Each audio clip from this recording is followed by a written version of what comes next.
Hey everybody, it's Mark again, and this is going to be part 3 of me fixing this 1780 to 1850, again, depending on who you talk to, grandfather clock made by Benjamin Gray of Loughborough, England. It's not quite fixed, but I have to edit and post my videos to free up space on my computer, and I've got a lot of videos on this grandfather clock already. So you'll see.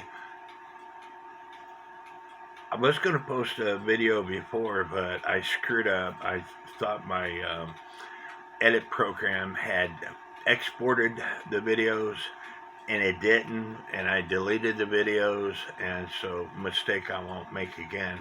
But kick back, relax, grab something to eat, grab something to drink. I will talk about what I had to fix on this clock, and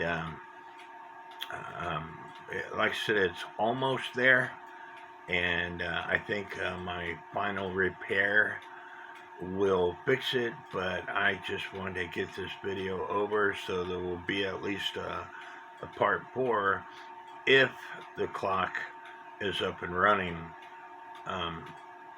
soon. So I hope y'all enjoy this video. Please don't forget to hit the subscribe, like, and notification bell to support my YouTube channel. I do a lot of explaining in my videos and show you how to repair things, not only from cuckoo clocks but other clocks too, such as this grandfather clock, and things that you need to look for when you're working on your clocks. And so again, I hope this video helps, and let's get started. The part that I made was too loose on its arbor, so I added some blue tape so it's nice and tight. I had to take up the space because it would change positions, even though I had a washer and a pin in it.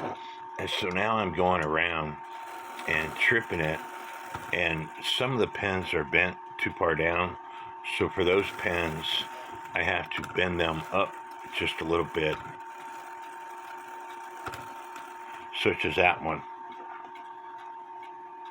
because the lever didn't lift high enough to stop the strike.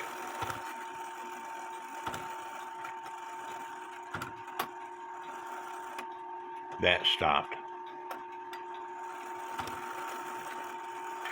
So that's what I'm going to do, go around here a couple times to make sure everything works properly before I put the clock back, before I put the pendulum back on and get it in beat. I was still having trouble with this thing, so in order to bypass the pins, the hook has to be bent toward that way. That way it slides up the hook. In order to get higher up on the pins, you have to bend it in the middle here, which will point it down more to get higher on the pins.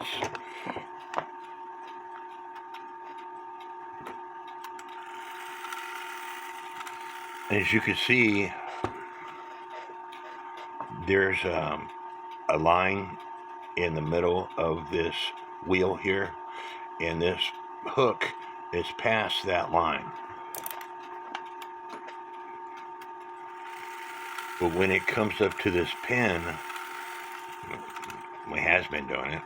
Well, now that I got the video on, it might not do it because it's bent that way. It should ride up that pin, which it does, and when it gets to the top, it stops striking.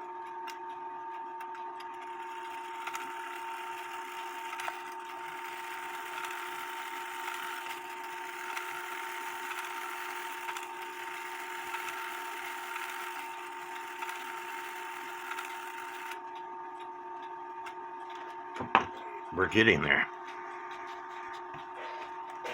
And I must have it properly adjusted because it just struck 12 times in the 12 o'clock position, where I told you before I counted 11.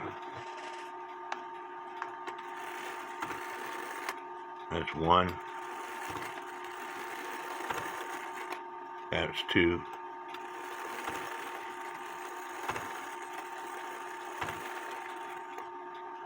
And that was 3. So I think it's adjusted just properly now. Now, if the minute hand will line up perfectly where it's supposed to. Remember, that's what started all this crap, was me trying to get this bar adjusted properly to where the minute hand would be sticking up straight up in the air. And because it's a square hole arbor, they're a pain in the butt. If it doesn't work this time, I'm making a round hole arbor out of it. And yeah, there's going to be people that gripe and complain, but I don't care. I did do some minor adjustments on this. So the clock strikes right around the top of the hour. I'm okay with that. And I had to harden this afterwards because I never did harden it, and the metal was soft. So you make sure you harden your parts if you soften them up. And if you look the way the calendar is, the wheel that rotates the calendar hits this tab right here. So you want to make sure that the clock just got through striking 12 before you put this on. And you want to put this on so it's at the bottom. And so this wheel rotates twice to make this calendar move one full day. I'm going to rotate it twice.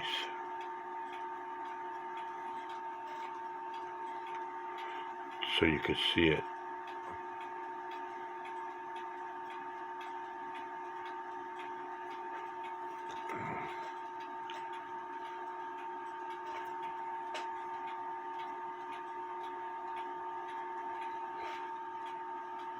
I take that back. I do not believe that there's 31 teeth on here. I'm going to count them. There are 62 notches on this wheel. So that means the minute hand, the hour hand would have to rotate twice for this thing to turn one date. It's kind of hard to do this.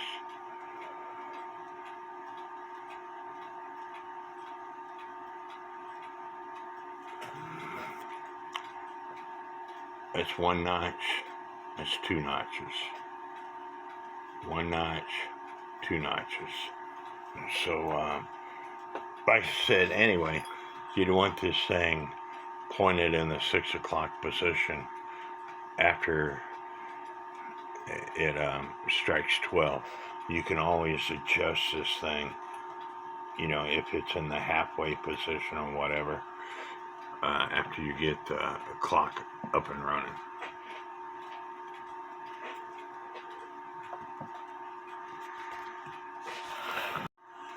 Yeah, I could take this wheel off and rotate it to the 1 o'clock position or the 12 o'clock position, but again, I'm doing function tests on this thing to make sure it all works properly, which so far it is. And just like with cuckoo clocks, whatever you adjust in front affects the back. And so I adjusted the front, so I want to make sure the back is still working properly. So that's the 11 o'clock position, and here goes the 12 o'clock strike. 1, 2, 3, 4, 5, 6, 7, 8, 9, 10, 11, 12, and it stops. Woohoo! When you adjust this to try to get the hand to get on the 12, you have to make sure that the bottom section is big enough so that way when this rotates, that this falls on that pen. So after I adjusted it, I had to adjust it some more because this wasn't falling on that pen, and the pen that is stopped by this lever right here wasn't bypassing that lever, and that's because this front lever wasn't dropping enough.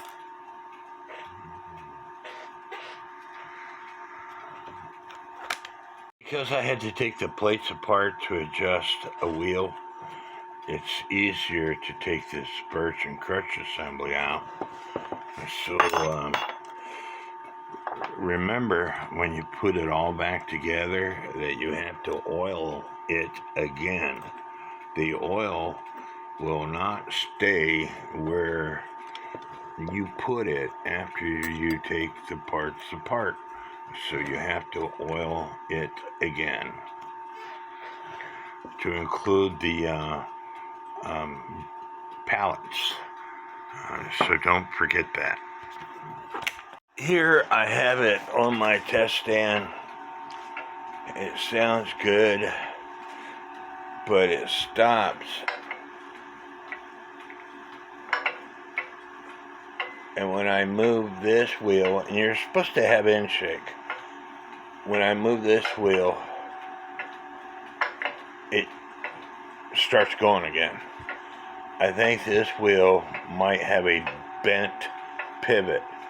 So that means I'm going to have to take the movement back apart and examine the pivots on this wheel right here.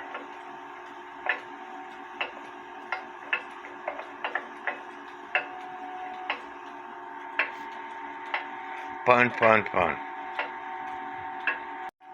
And by the way, it ran for about 5 minutes before I got my B amplifier on. I'm listening to the TikToks, and it dies down.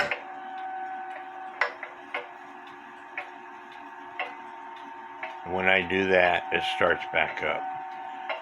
So possibly a bent pivot. Well, I made a mistake. I had an hour plus video where I showed you of me making brand new parts for this clock. It showed that it downloaded, exported the video. So I was trying to free up space on my computer. So I deleted the 48 clips that I had.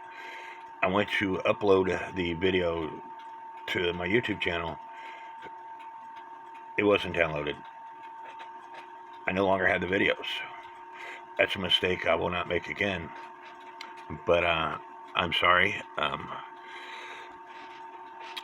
The part that goes into the count wheel, it broke on me, and I tried repairing it. I couldn't repair it. So I took a carpenter square, and I took the ruler part out of it, which was thick enough, and I made a new part. I had it in the video.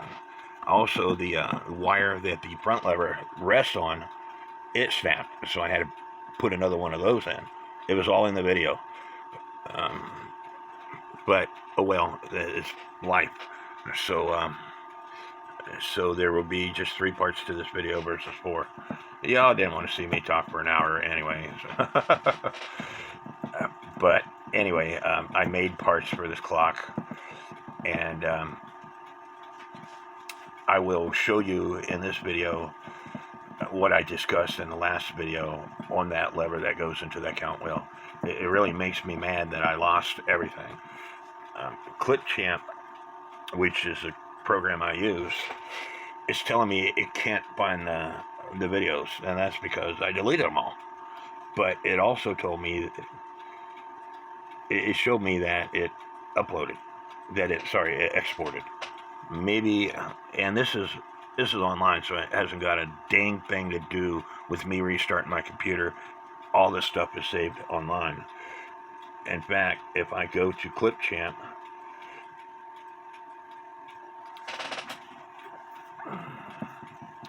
wait for this to come up. I have to go through here and delete my videos after a while. See, this screen's blank, and that's because I can't find the videos. This is a video already posted. I've got videos, several videos on here that I've already posted.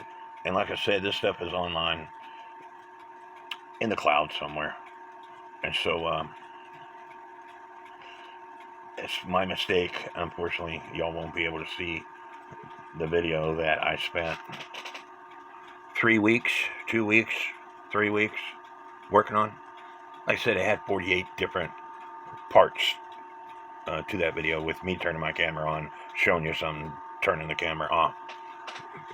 So I guess my point here to those people who use Clipchamp, such as Cheryl, make sure that your video is uploaded in Clipchamp before you delete all your files. My mistakes is how people learn. Now this is a second wheel pivot, and in the middle of it you see some black. I'm pretty sure that I used an Arkansas stone on it, but we're going to look at it under my digital microscope. And hopefully you can see this.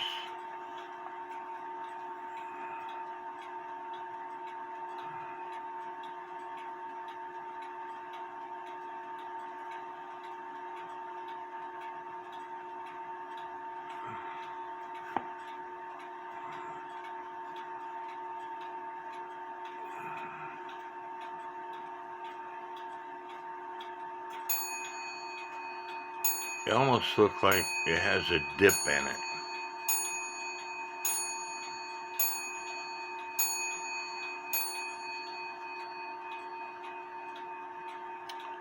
I'm gonna hit it with my Arkansas stone again, put it back in, and if it does the same thing, I'm gonna have to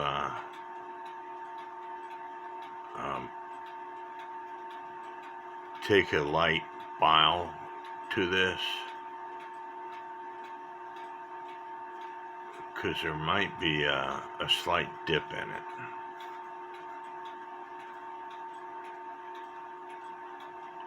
I'm checking for burrs now with my fingernail, which I don't have that much fingernail. I don't like long fingernails.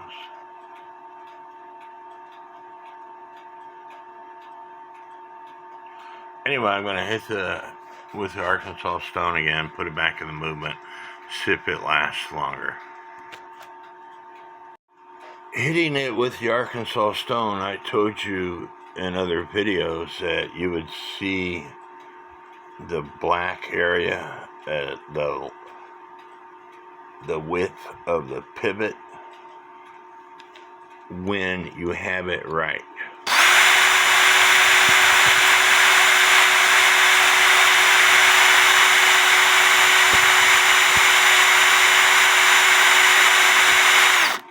But in this case, there's a line on the right, a line on the left, but in the middle it's not touching, and that's because this pivot has got a dip out on it. So I'm going to have to take a light file and file it. If you had a red stone, a sharpening stone will do it also. But remember that when you do that, you might have to put a different bushing in the movement. So I'm going to get out a sharpening stone. You could take a popsicle stick with sandpaper on it. People do that in videos. That would work also. And I might do that and see if I can find some fine grit sandpaper. Here I have some 400 grit sandpaper.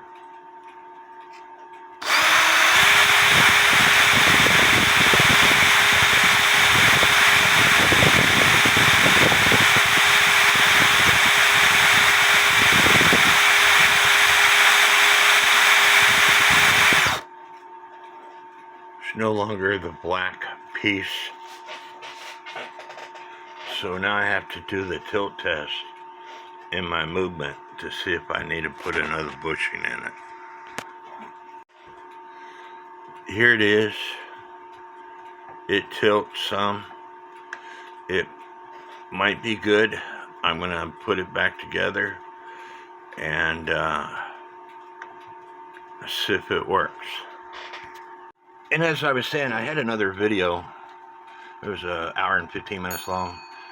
I edit my videos with Clipchamp. I had 48 different parts. You know, some of them were only 20 seconds or so. Some were 10, 12, 15 minutes. I thought Clipchamp exported my video, and I normally post them to YouTube before I delete my original videos, but I did it backwards. I deleted my original videos. Clipchamp didn't export the video. I was trying to clear up space on my computer. I was running low on space. So in that video, I explained that this part right here had broken. I tried soldering it. I don't have the right solder. You need low temperature solder. A friend of mine, Ron Rosencrantz, he has a mentor he's 80 years old. He's been repairing clocks for 40 years or so. He says that he always uses low temp solder to repair stuff like this. Low temp solder heats up at about 188 degrees. The normal solder that you buy at even Hobby Lobby, Walmart, hardware stores, they're all 380 degrees and up. Most of them are over 400 degrees. So I ordered some low temp solder, but in the meantime I tried using Gorilla 2-part epoxy. It struck a couple times and then it flexed, meaning it was epoxy wasn't holding. I got some Loctite 2-part epoxy. The Gorilla 2-part epoxy, it takes 24 hours to cure. The Loctite said it was fully cured in 20 minutes. I tried that, and again, it struck for a couple times and it was flexing. I tried using the original Crazy Glue. You know, they did commercials back when I was a kid where this guy would glue a hard hat to a steel beam and hang from that steel beam. You know, it's just a gimmick to get you to buy this glue. But it didn't work. And so I made one. And there it is. And I made it out of this carpenter square ruler. Here's what's left of it. That video showed me making this thing. I tried making one out of a pair of toenail clippers, but the toenail clipper was only this long and you couldn't grab a hold of it. So this, I clamped to my deck railing, hand railing outside, and using a jigsaw, I cut out the shape of it. What I failed to do was I should have traced this onto a piece of paper while it was still together. I cleaned this part up, and I went to clean up the little hook, and I had it in my pliers, and it went ping. It went into no man's land. I can't find it. So anyway, I made one, and also made one out of a piece of laminated flooring. And the important part to know about this is this comes out and you bend this. It's got a slight curve in it that way it sits on top of the pen. As you can see, there's a line right here in this wheel. The tip of this is down here at this wheel. If you got that tip straight down like you would with a cuckoo clock, this works totally different from a cuckoo clock. The way a cuckoo clock works is once it's past one of these pins and drops in, it quits striking. But with this, it comes up to a pin and it's still striking. There's a lot of pressure on this thing, so it's still striking until this thing comes on top of one of those pins. And that way the third wheel warning pin hits. As you can see, there's the third wheel warning pin. And this has to come up for the third wheel warning pin to hit it. And so, because I didn't have a drawing of this thing, I was going by memory, and my memory isn't as great as what it used to be. It's still pretty sharp, but you have to pay attention to things, and half the time I'm not paying attention to things, and that's why I take pictures. But I didn't even look at my pictures when I made this thing. But as you can see, this thing comes down. Instead of being in the 6 o'clock position, it's like in the 7 o'clock position, the tip of this piece. And it has to be bent at an angle to the left. If it's straight down, or if it's going to the right, when it comes up on these pins, it's going to stop. It's not going to do what it needs to do. It has to be able to push up on one of those pins before it quits striking. So there it quit striking. And so when I made one out of a piece of laminated flooring, the tip, even though I had it at a slight angle, this broke in half. I thought about making a mold out of lead weights that you get off of car tires, but I didn't think the lead would be strong enough for it. So that's why I took a carpenter square ruler, which is fairly thick. It's not as thick as what the original part is. As you can see, it's not as thick as what the original part was, but it's thick enough that it works. And the bottom part is twice as thick as this. And so I had to put washers to take up the space. And the blue tape is so, I had to drill out a hole, and then using a tapered square file, I had to sit here and file this out. And I put a piece of tape here where this came up to.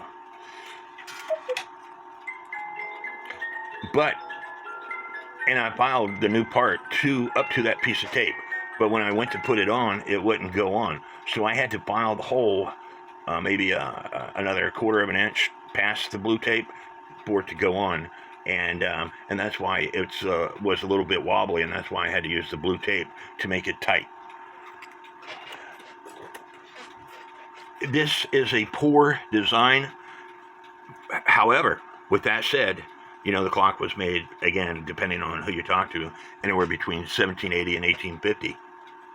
With it being over 170 years old, even though it's a poor design, it worked for 170 plus years.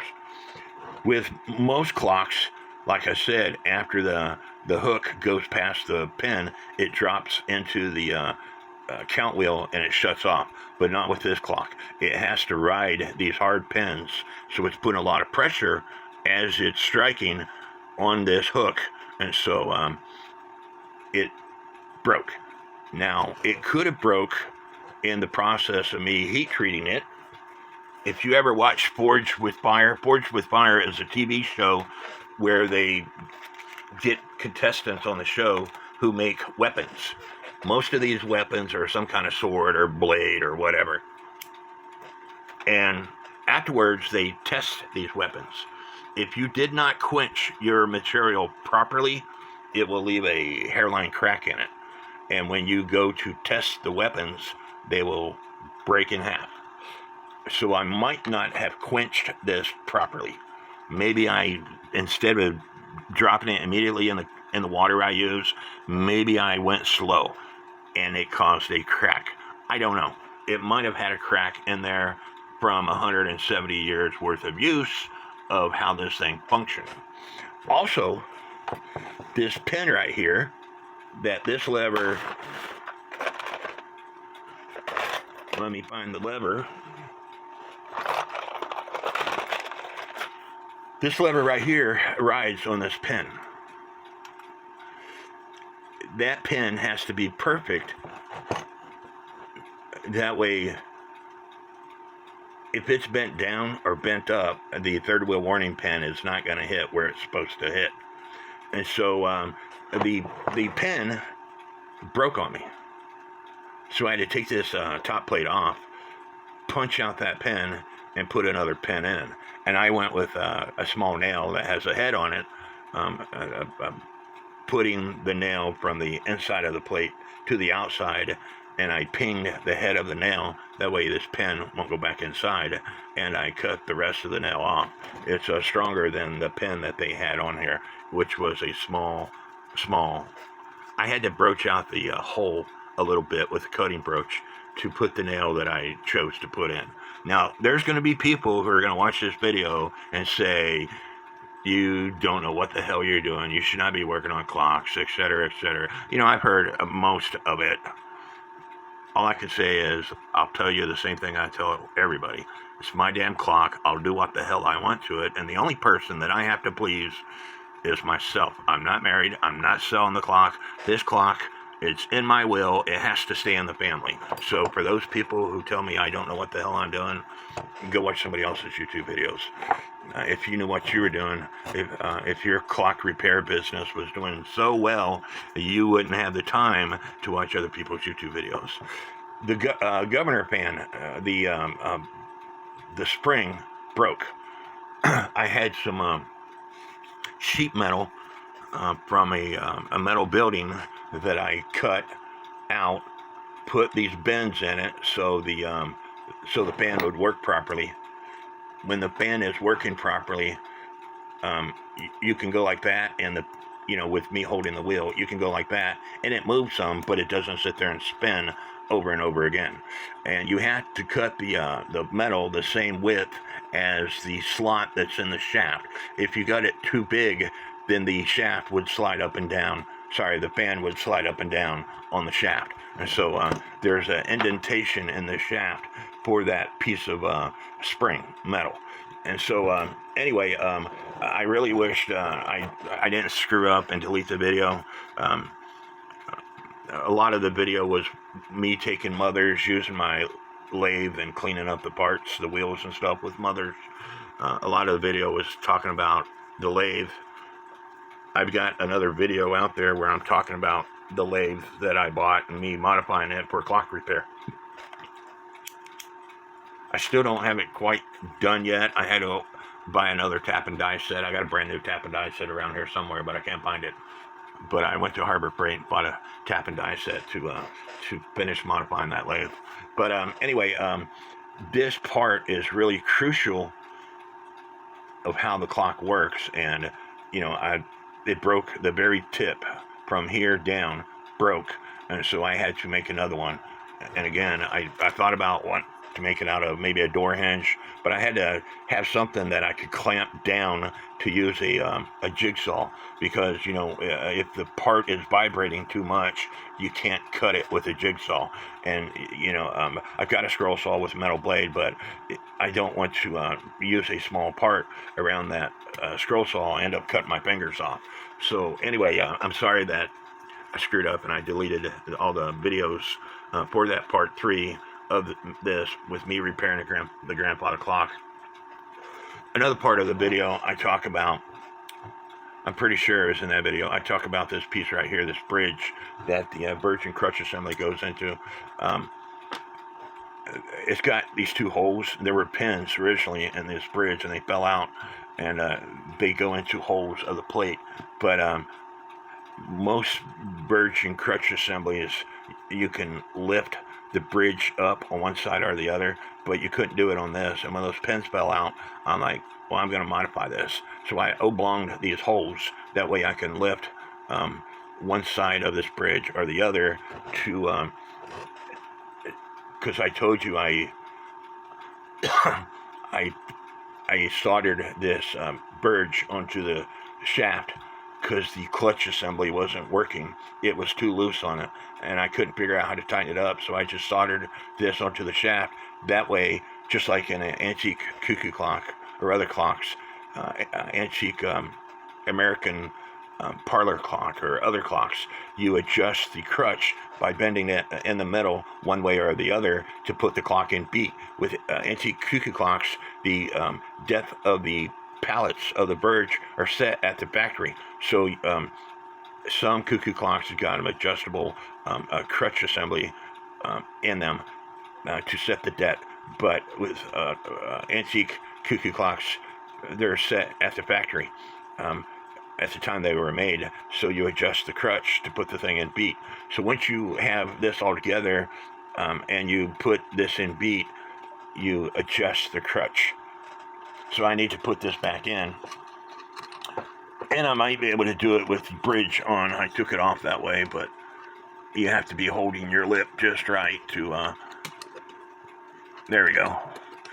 But I now have to take the bridge off to put the crutch in. So, stand by. I was out mowing my yard for a bit, and the clock stopped. It's always best to get a second opinion. Even if you think you know what the issue is, it doesn't hurt to get a second opinion. In my opinion, it's better to get a second opinion than to screw something up.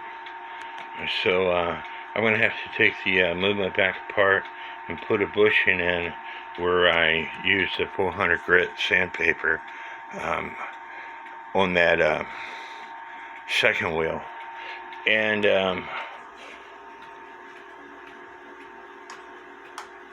I might have the bushing stick out on the inside a little bit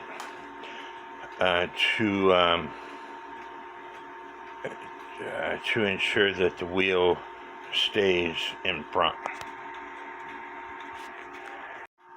Now, like I said, this thing is adjustable, so I can move it up or down.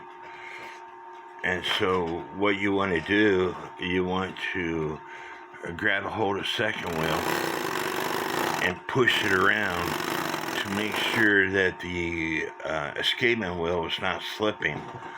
And as long as it's not slipping and it's moving around easily, you go ahead and tighten up your screws and you put it on your test bench and see if it's going to work properly. Also, the flywheel here, you see how close this pin is to this bridge? It's extremely close. It's not touching it, but I made some adjustments in those holes going left to right also.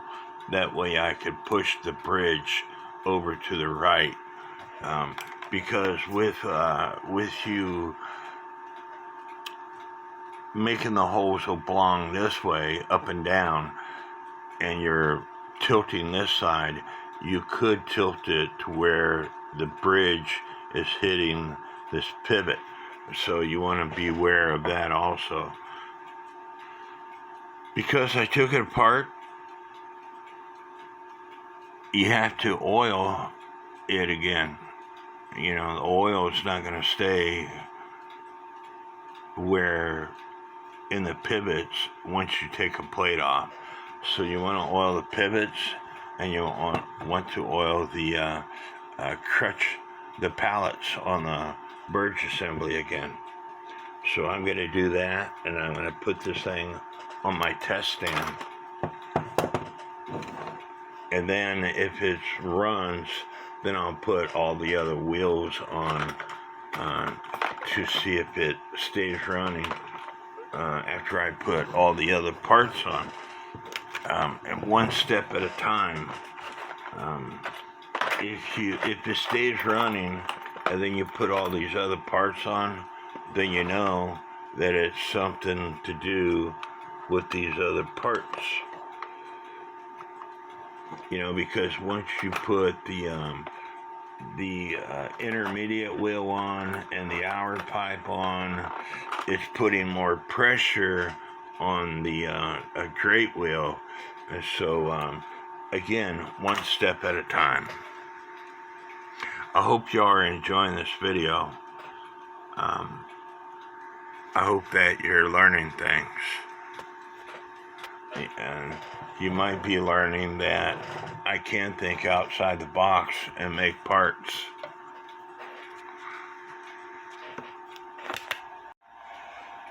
The clock has been running for 15 minutes now. I'm going to allow it to run for another 45 minutes, and if it continues to run, I'm going to go ahead and put the rest of the parts on to see if it continues to run now after that.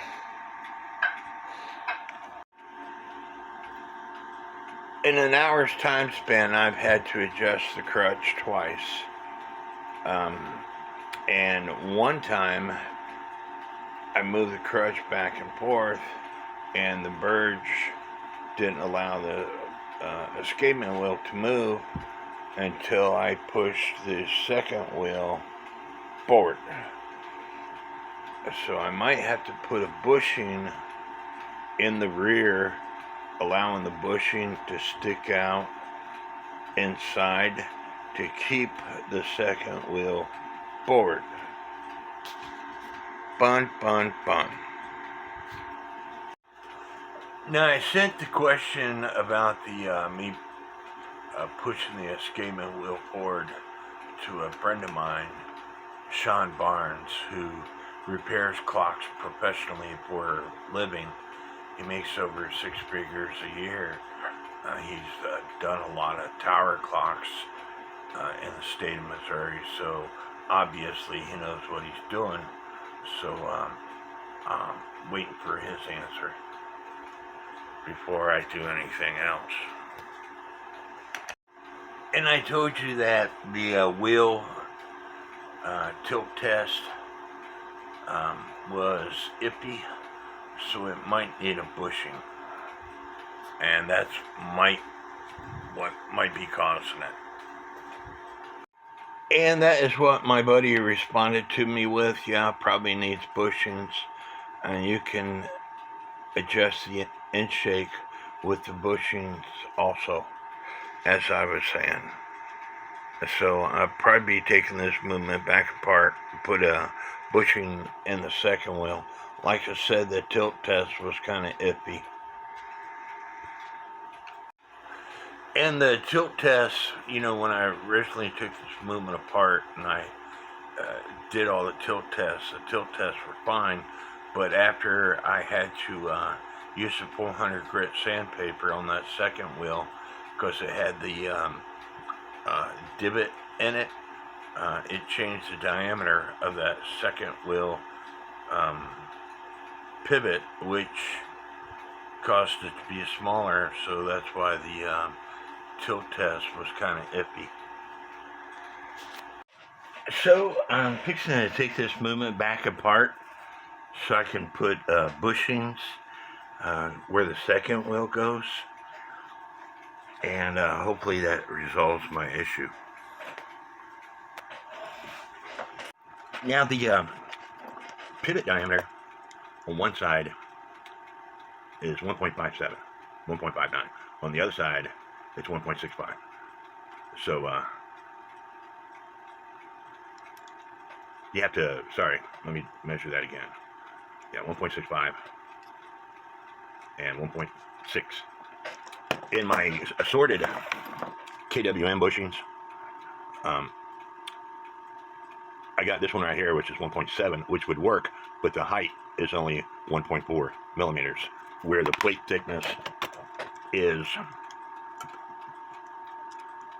2.8 millimeters. So I have assorted bushings, and I picked this one. I'll have to broach out the hole because it's too small, but the diameter is 3, and the height is 3 also. And so, you know, I've got videos on how you use cutting broaches, but you got to start with small, then next, and next, and next. So I chose a KWM reamer, and the bore diameter is 2.7. It will get me there, almost. I just got to take a little bit more off, but I will get started using this. Make sure that your hole's not oblong. Stick it in and make sure that you're perpendicular to the movement. And take your time. The part where I screwed up at all the time is where I get in a hurry. Now, some people will, and I might, put this reamer in your cordless drill. And what I would suggest about that is using a low speed and drill it in, but not turn the drill on to back it out. In this case, I can do it because I still have a little bit to cut off, so I will probably put this in my cordless drill. But if you are using a reamer for an exact bushing that you want to put in, turn the drill on slowly, push it in, but don't turn the drill off on when you pull it out, because if you hit the side of the walls of the hole that you just got through broaching, it will take another portion off of the side of the wall, and your bushing won't fit in as snugly as it should. Here I have the reamer in my drill. I turn my drill on slowly, let the drill do all the work, keeping the bit perpendicular with the plate.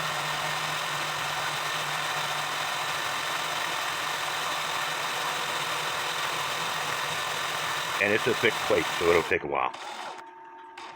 And like I said,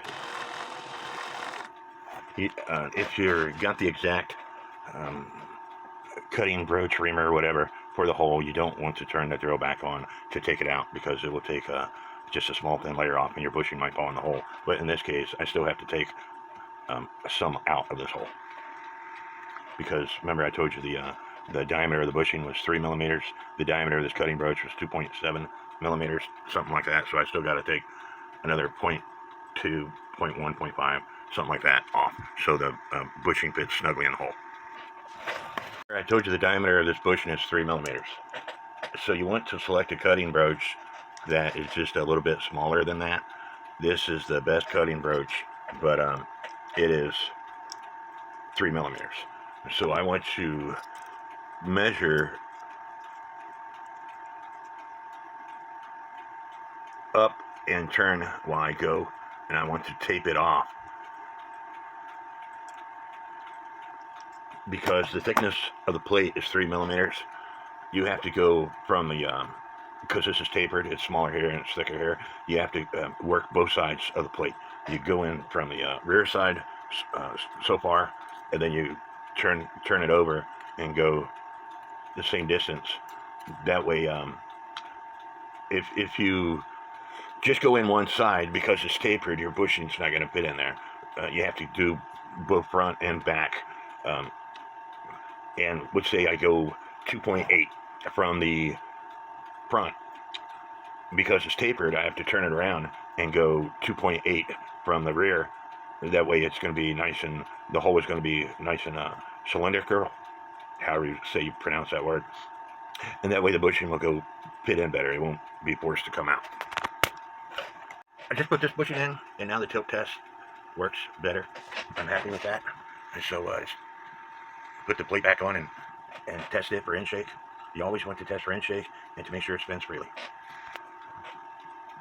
It has inshake, but it doesn't spin freely.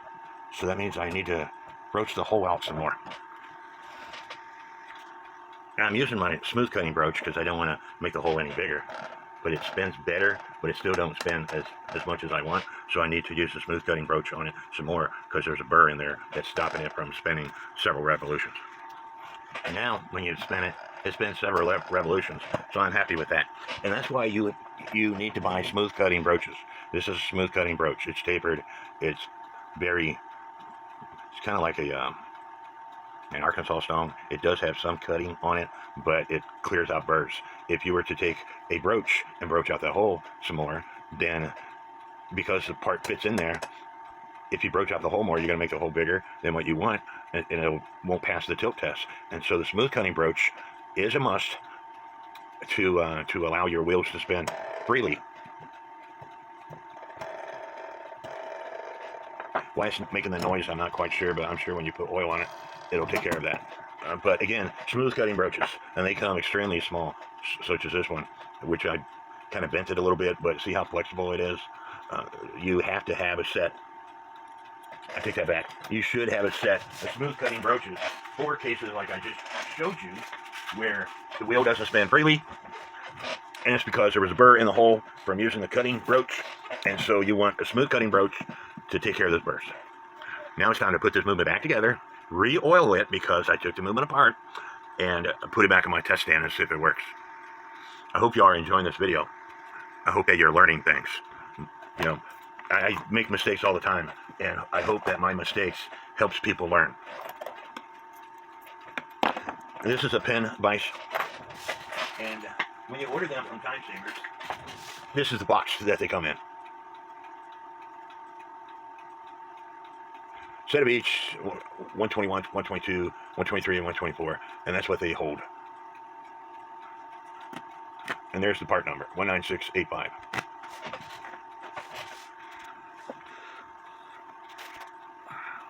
It's time for me to take a break. So when I take breaks, I watch videos. A lot of times I'll watch comedy videos. I love comedy. Laughter is the key to life. But in this case, in part 3 of the video that I accidentally lost, because mistake on my part, I was watching a video on Just Michael Anderson repairing a cuckoo clock. Michael Anderson does a great job at explaining stuff and repairing clocks. He gets his clocks up and running in his videos, where a lot of times I get tired of working on a clock and I put it to the side. Michael continues working on a clock until it's done. So I highly suggest that you subscribe to his channel. Here I'm watching Cheryl Adair's Repairs, and she is working on a Antonio carriage clock. And this lady does a great job at repairing clocks. Every once in a while she'll ask me a question, and I'll help her out or send her a video for her to watch, or sometimes those videos aren't even my videos for her to watch. But she does a great job at repairing clocks. Please subscribe to her channel. Support her. This guy right here is the youngest member in my groups. He's 13 years old, and he repairs his own clocks. He lives over in the Czech Republic. He buys Russian cuckoo clocks. 13 years old. I believe in supporting the future horologists. He does have one video here where he's showing you a Black Forest movement.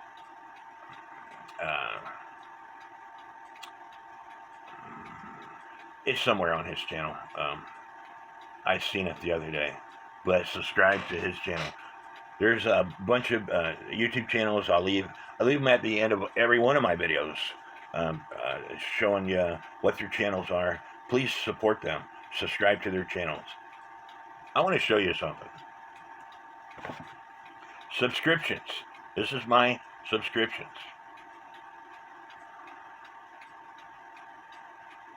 I have like 200.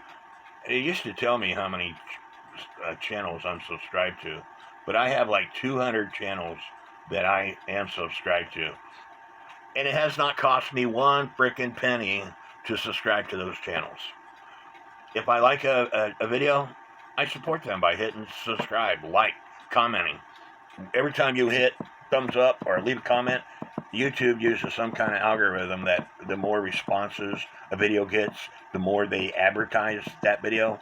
And so please subscribe to those channels and give me a thumbs up and leave me comments. I spend hours a day answering people's questions. I don't have Facebook up, but just today I was messaging with that young kid I was telling you about, Mark Diodato, very good friend of mine, Lars Hedbar, and one of my admins in my group. But typically I spend, here, the Martin guy is wanting to talk to me, probably has questions. So I believe in supporting the youth. Jordan Busby is another YouTube channel. I believe in supporting the youth horologists, because without them, your collections will end up in the trash. Nobody will care about them. They'll throw them away. they'll burn them. They'll give them the goodwill. So support the youth, support those people's YouTube channels. And it's time for me to take a break. I got it back together. Well, not all of it, but enough to do a function test. And you have to do a function test every time you take it apart and put it back together to make sure it's going to work, which it's strike is shutting off when it's supposed to.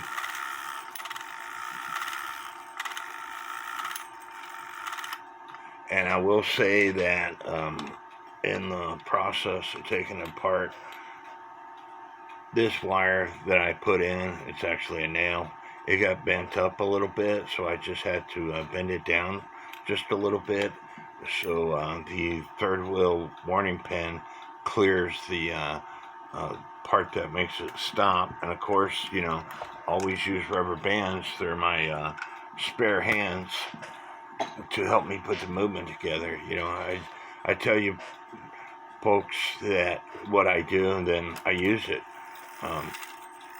But as you can see, the clock will stop, and it's clearing the pins before it wasn't clearing the pins, and that's because this wire that this part rests on was up too high. But as the lever travels up the pin, it will stop.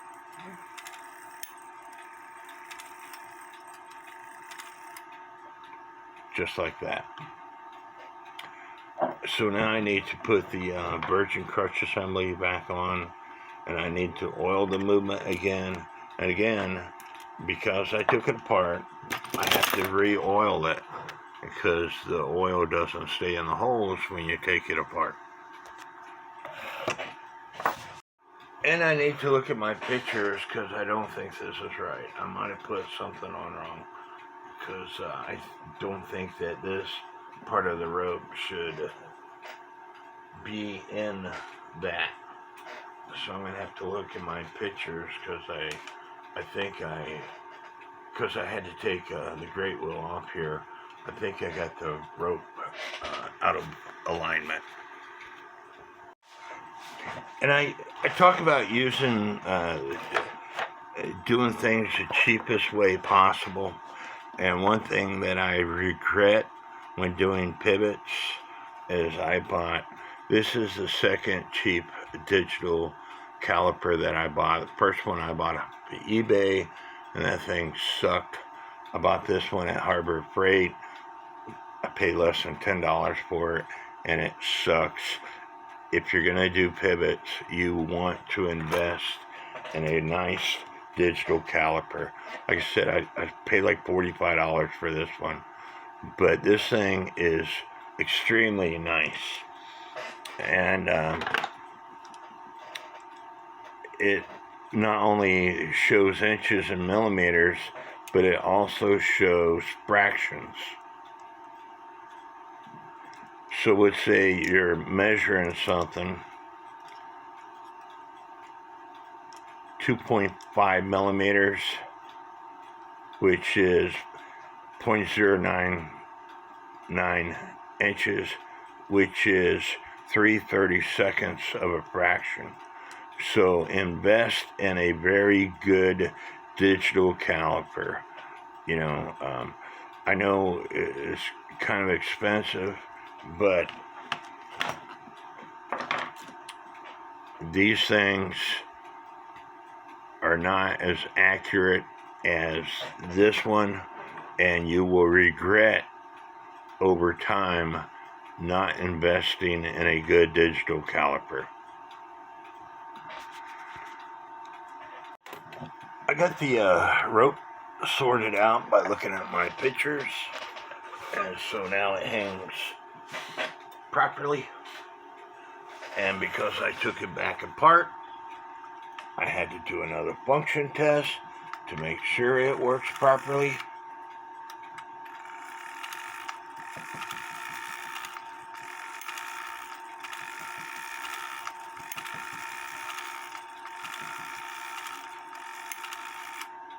Which it does. So now it's time to oil the movement.